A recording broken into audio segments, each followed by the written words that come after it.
ఓం నమః శివాయ.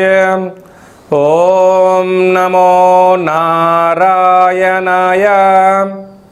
ఓం కర్మ నివారణ నరదృష్టి నివారణ కాళభైరవాయ నమో నమః. ఓం కాళకాలాయ విద్మహే కాళాతీతాయ ధీమహి తన్నో కాళభైరవ ప్రచోదయాత్. హరి ఓం. మా ఛానల్కి స్వాగతం. చూస్తున్న వీక్షకులకు ప్రేక్షకులకు ప్రియ కాళభైరవ భగవద్బంధులకి స్వాగతం పలుకుతూ మమ్మల్ని ఎంతగానో ఆదరిస్తూ ఉండబడినటువంటి ప్రియ సోదర సోదరీమణులకు, జ్యోతిష్య అభిమానులకు, సనాతన ధర్మ సంరక్షకులకి అందరికన్నా ముందుగా శ్రీ మహాశివరాత్రి పండగ శుభాకాంక్షలు. అంటే మన పెద్దవారు చెప్తుంటారు, ఏ రోజు మనం ఉపవాసం ఉండినా ఉండకపోయినా జన్మకో శివరాత్రి అంటూ ఉంటారు.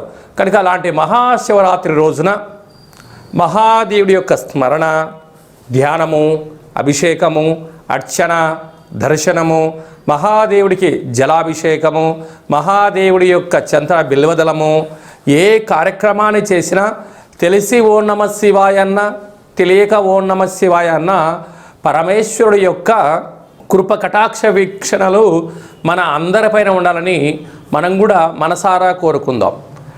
కలియుగ కాలంలో కష్టాలను, నరదృష్టిని, శత్రు ప్రభావాలను కలిగించేటువంటి అనేక దుష్టగ్రహాలు ప్రవహిస్తూ ఉంటాయి మన అందరిపైనను కూడా. మనల్ని రక్షించే కాళభైరవుడు మన చెంతగా ఉండగా మనకేల చింత? కనుక ఈ మాఘమాసంలో సంపూర్ణమైనటువంటి అసితాంగ కాళభైరవ స్వామికి స్మరణ చేత బ్రహ్మ మనకి ఏదైతే లలాట స్థానంలో రాశాడో వాటిని సంపూర్ణంగా కష్టాలను తొలగించుకొని ఐశ్వర్యప్రదాతమైనటువంటి సువర్ణ అధ్యాయానికి స్వాగతం పలకాలని మనం కూడా మనసారా కోరుకుందాం. 1వ తారీఖు 2వ నెల 2026 నుండి 28/2/2026 వరకు పుట్టినటువంటి వారందరికీ కూడా ముందస్తుగా జన్మదిన శుభాకాంక్షలు. గతంలో వివాహం చేసుకున్న వారికి వివాహ వార్షికోత్సవ శుభాకాంక్షలు. ద్వాదశ రాశుల్లో గ్రహ గమనాన్ని వీక్షింపచేద్దాం. మిథున రాశిలో దేవగురు బృహస్పతి సంచార స్థితి, సింహరాశిలో కేతు సంచార స్థితి, విశేషంగా మకర రాశిలో చతుర్గ్రహ సంచార స్థితి ఎన్నడూ లేని విధంగా కన్నీ విని ఎరుగని రీతిలో మకర రాశిలో చతుర్గ్రహ సంచార స్థితి ఈ మహాశివరాత్రి సందర్భంగా మాస ప్రారంభంలో జరుగుతుందని చెప్పి గమనించాలి. ఆత్మకారకుడు రవి, రుణరోగ శత్రుకారకుడు కుజుడు, బుద్ధికారకుడు బుధుడు, కలత్రతకారకుడు శుక్రుడు మకర రాశిలో సంచార స్థితి. రవి బుధులు కలిసి ఉండడం వలన బుధాదిత్య రాజయోగము అని చెప్పి జ్యోతిష్య శాస్త్రం మనకు బోధిస్తుంది. కుంభరాశిలో రాహు సంచార స్థితి, మీనరాశిలో శని సంచార స్థితితో ద్వాదశ రాశుల్లో గ్రహ గమనాలు ఈ విధంగా ఉన్నాయి. ధనుసు రాశి వారికి ఒకవైపు అర్ధాష్టమని సంచార స్థితి జరుగుతూ ఉండగా చాలా అరుదైనటువంటి త్రిగ్రహ సంచార స్థితి తృతీయ స్థానంలో ఉన్నప్పుడు మాఘ పూర్ణిమ సందర్భంగా సంపూర్ణమైన రవి పుష్యార్క యోగాన్ని ఎలా పొందాలి, మహాదేవుడికి ఎలాంటి పదార్థంతో అభిషేకం చేయడం వలన సకల గ్రహ దోషాలు తొలగి సప్తమంలో ఉండబడిన గురుదోషం తొలగించుకొని ఐశ్వర్యం ఎలా పొందాలో ఈ వీడియోలో సవివరంగా సంపూర్ణంగా తెలుసుకుందాం. ధనుసు రాశిలో ఏ నక్షత్రాలు వస్తాయనగా మూలా నక్షత్రంలోని 4 పాదాలు, పూర్వాషాఢ నక్షత్రంలోని 4 పాదాలు, ఉత్తరాషాఢ నక్షత్రంలో 1 పాదం కలిపితే ధనుసు రాశి. రాశాధిపతి దేవగురు బృహస్పతి. వీరికి ధనావాకు కుటుంబ స్థానంలో ఆత్మకారకుడు రవి, రుణరోగ శత్రుకారకుడు కుజుడు, బుద్ధికారకుడు బుధుడు, కళత్రతకారకుడు శుక్రుడు ధనస్థానంలో సంచారం చేయడం వలన విపరీతమైన ధన ప్రవాహం వచ్చేటువంటి సమయం ఆసన్నమైంది. ఎన్నో రోజులుగా, ఎన్నో నెలలుగా, ఎన్నో సంవత్సరాలుగా మీరు అనుకుంటున్నటువంటి సువర్ణపు యుగం ఈ మాఘమాసంతో ప్రారంభమైంది. అనగా అంటే డబ్బులు లేనప్పుడు, అంటే వేసవి కాలంలో ఒక ఆకాశం నుంచి ఒక చుక్క నీటి పడితే చాలు అని భూమి ఎలా ఎదురు చూస్తూ ఉంటుందో బీటలు వారినప్పుడు ఒక్కసారిగా ఒక జల ప్రవాహం వస్తే ఆ నీటిని ఏం చేయాలో అర్థం కాని పరిస్థితి ఎలా ఉంటుందో పుడమి తల్లికి మీకు కూడా ఎన్నో రోజులుగా మీరు ఉద్యోగ ప్రయత్నము, వ్యాపార ప్రయత్నము, వివాహ ప్రయత్నము, అంటే మీరు చేయని ప్రయత్నమే లేదు. చేసి జీవితంలో అలసిపోయారు. ఇలాంటి కాల సమయంలో మౌనమే శ్రీరామ రక్షగా, ఆధ్యాత్మిక చింతనే మీకు ఏకైక లక్ష్య మార్గంగా ఉన్నప్పుడు భగవంతుడు అన్నిటినీ కలిపి మాఘ పూర్ణిమ రూపంలో గగనంలో చంద్రుడు ఎంత చల్లటిగా ఏర్పాటు చేశాడో సువర్ణపు కాలము ఈ క్షణం నుంచి ప్రారంభమైందని చెప్పి గమనించాలి. కనుక ఇలాంటి కాల సమయంలో మాఘ పూర్ణిమ సందర్భంగా తెల్ల జిల్లేడు వృక్షం దగ్గర విశేషంగా పసుపు రంగు కలిగినటువంటి పుష్పాలతో అర్చన చేయడము, వీలైతే పసుపు వస్త్రాన్ని తెల్ల జిల్లేడు వృక్షానికి అలంకారం చేయడము, వసతి కలిగితే ఆ వేరును తీసుకొని వచ్చి సింధూరం పూసి పూజ చేసుకొని ఇంట్లో పెట్టుకోవడము, అలాగే మహాశివరాత్రి సందర్భంగా ఒకవైపు అర్ధాష్టమని శని సంచార దోషము, త్రిగ్రహ సంచార స్థితి, చతుర్గ్రహ సంచార స్థితి దోషము, సప్తమంలో గురు దోషాన్ని తొలగించడం కోసము, అంటే చక్కెరంతో నీటితో బెల్లం పాకంతో కూడుకున్న నీరునైనా, చక్కెర నీటినైనా, కొబ్బరి నీటితోనైనా, లేకపోతే చెరుకు రసంతోనైనా మహాదేవుడికి అభిషేకం చేయడము, ఆ చక్కెర రసాన్ని భక్తులకు ప్రసాదంగా తీర్థంగా మీరు అందజేయగలిగితే సకల గ్రహ దోషం తొలగిపోతుందని చెప్పి గమనించాలి. అదే కాకుండా ఎన్నడూ లేని విధంగా భాగ్యస్థానంలో కేతు సంచార స్థితి గత ఏడాదిగా సంచారం అవుతుంది కనుక భూత భవిష్యత్ వర్తమానం అంతా కూడా మీకు తెలుసు, ఒక గమ్యం తెలుసు, ఒక లక్ష్యం తెలుసు. ఈ విధంగా స్వయం నిర్ణయం, స్వయం పరిపాలన, ఆధ్యాత్మిక చింతన ద్వారా సంచిత కర్మ, ప్రారబ్ధ కర్మ, ఆగమిక కర్మలకు ఎలా అడ్డుకట్ట వేయాలి, మిమ్మల్ని రక్షించే భగవంతుడు మీ చెంతగా ఉండగా మీకేలా చింతా కాళభైరుడి యొక్క ఆశీస్సుల చేత అచితాంగ కాళభైరవ స్వామి యొక్క కూష్మాండ దీపమే మీకు శ్రీరామ రక్ష అని చెప్పి గమనించగలగాలి. సాఫ్ట్వేర్ ఉద్యోగస్తులు, హార్డ్వేర్ ఉద్యోగస్తులు, వ్యవసాయ సోదరీమణులు, గృహ భవన నిర్మాణ కార్యక్రమం చేసేవారు, న్యూస్ రీడర్సు, అలాగే సంస్థలు, పారిశ్రామికవేత్తలందరికీ కూడా ఓపిక, పట్టుదల, సత్ప్రవర్తనే జీవిత ధ్యేయంగా ఉండగలిగితే అంతా మీకు జయమే కలుగుతుందని చెప్పి గమనించాలి. ఈ ఫిబ్రవరి మాసంలో మరియు మాఘమాసంలో ముఖ్యమైనటువంటి పండుగల గురించి క్లుప్తంగా, సవివరంగా, సంపూర్ణంగా మనం తెలుసుకుందాం. మనకు 1వ తారీఖు ఫిబ్రవరి నెల 2026వ సంవత్సరము ఆదివారం మాఘ పూర్ణిమ, అందులో పుష్యమీ నక్షత్రం. ఎంత విశేషం అంటే ఆదివారం పుష్యమీ నక్షత్రం వస్తే రవి పుష్యార్క యోగము, గురువారం రోజు పుష్యమీ నక్షత్రం వస్తే గురు పుష్యార్క యోగము అంటారు. కనుక ఆదివారం రోజు పుష్యమీ నక్షత్రం రావడం వలన మాఘస్నానము అంటే సముద్ర స్నానము, శ్రీ రమా సహిత సత్యనారాయణ స్వామి వ్రతము, గృహంలో ఆధ్యాత్మికమైన కార్యక్రమాలు చేసుకోవడం, శక్తి కలిగితే అభిషేకం చేసుకోవడం యోగదాయకం. ఆదివారం రోజు పూర్ణిమతో కూడుకున్న పుష్యమీ నక్షత్రం అవ్వడం వలన పుష్యమీ నక్షత్రాధిపతి శని భగవానుడు కర్కాటక రాశిలో ఉంటుంది. ఆదివారం రోజు రావడం వల్ల అర్కము అనగా తెల్ల జిల్లేడు వృక్షము, అనగా భూమిలో నుంచి ఆ యొక్క తెల్ల జిల్లెడి యొక్క వేరును పెకిలిస్తే బయటికి వచ్చేటువంటి భగవంతుడు స్వరూపమే శ్వేతార్క గణపతి అంటారు. అంటే శ్వేతార్కము తెల్ల జిల్లెడు యొక్క వృక్షంలో సహజ సిద్ధంగా ఏర్పడేటువంటి వినాయకుడి స్వరూపము. కాజీపేట క్షేత్రంలో సాక్షాత్తుగా స్వామివారి యొక్క కొలువై ఉండబడిన క్షేత్రంగా మనం గమనించాలి.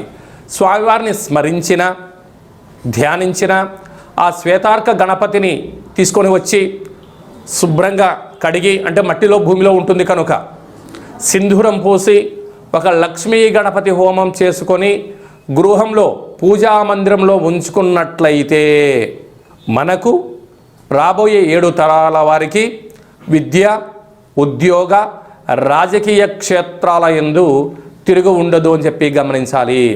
ఎందుకనగా కలియుగ కాలంలో పరిపాలన అంటే ఒక ఇంద్రుడిలాగా పరిపాలించాలన్నా, కుబేరుడులాగా ధనానికి ఐశ్వర్యవంతులు కావాలన్నా, విద్యార్థులు జ్ఞాన సంపద కావాలన్నా ధనం మూలం ఇదం జగత్ అని ఒక మాట.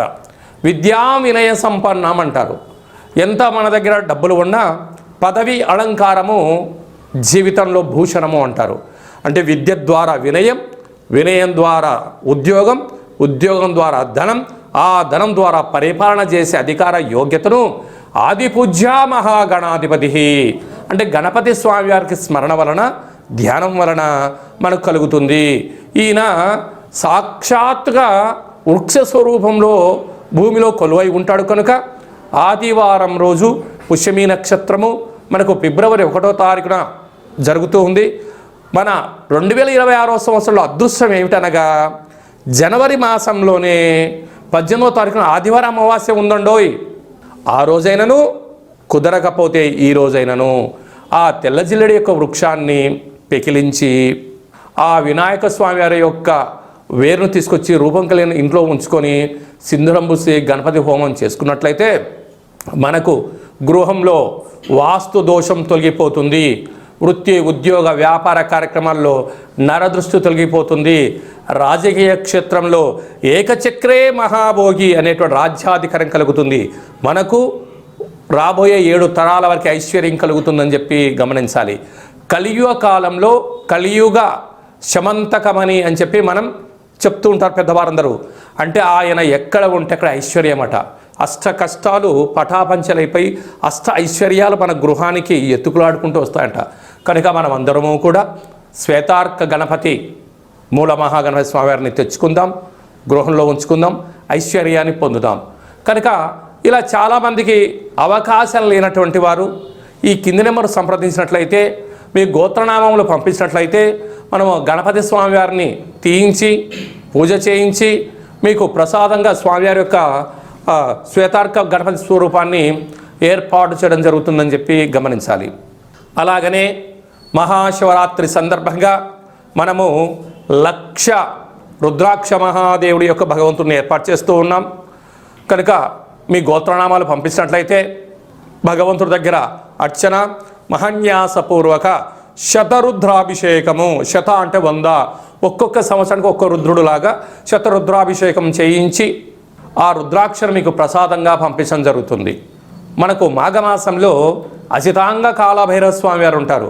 ఈయనను మెడలో ధరించడం వలన నరదృష్టి, శత్రు ప్రభావాలు తొలగి, అనారోగ్యం తొలగి, జాతకంలో కుజదోషం సర్పదోషం లాంటివి తొలగి, జాతకంలో ఏళ్ళనాటి శని, అష్టమస్థాన శని, అర్ధాష్టమ శని దోషాలు తొలగి, బృహస్పతి యొక్క కృప కటాక్ష వీక్షణ వలన సంపూర్ణ ఆయురారోగ్యాలు కలుగుతాయని చెప్పి గమనించాలి. కనుక మహాశివరాత్రి సందర్భంగా ఇలాంటి మహోన్నతమైన కార్యక్రమాలు ఏర్పాటు చేయడం జరిగింది. మీ గోత్రనామాలు ఈ కింద నెంబర్కి వాట్సాప్ ద్వారా పంపించి సంప్రదించి ప్రసాదాన్ని స్వీకరించి మెడలో ధరించడం వలన అఖండ ఆయురారోగ్యాలు కలుగుతాయని చెప్పి గమనించాలి. అలాగనే మీ వ్యక్తిగత జాతకం తెలుసుకోవాలనుకుంటున్నారా? మీ యొక్క పేరు, పుట్టినటువంటి తేదీ, నెల, సంవత్సరం, సమయం రాసి మీరు వాట్సాప్లో పంపించగలిగినట్లయితే 100 సంవత్సరాల జాతకాన్ని రాసి పంపించి మీరు పుట్టినప్పుడు గ్రహ గమనాలు ఎలా ఉన్నాయి, ప్రస్తుతం ఎలా ఉంటున్నాయి, భవిష్యత్తులో ఎలా ఉండబోతున్నాయో సవివరంగా సంపూర్ణంగా తెలియజేయడం జరుగుతుంది. అలాగని చాలామందికి పెద్దవారికి డేటా బర్త్లు లేనటువంటి వారికి మీ పేరు యొక్క మొదటి అక్షరాన్ని అనుసరిస్తూ రాశిని తెలియచేస్తూ రాశి యొక్క స్థితిగతులను చెప్తూ కాళభైరవ ఉపాసన చేత రమణ శాస్త్రం ద్వారా భూత భవిష్యత్ వర్తమానాన్ని తెలియజేయడం జరుగుతుంది. కనుక ఈ కింది నెంబర్ని వాట్సాప్ ద్వారా కాల్ ద్వారా కానీ ఫోన్ ద్వారా కానీ అపాయింట్మెంట్ తీసుకొని సంప్రదించగలరు.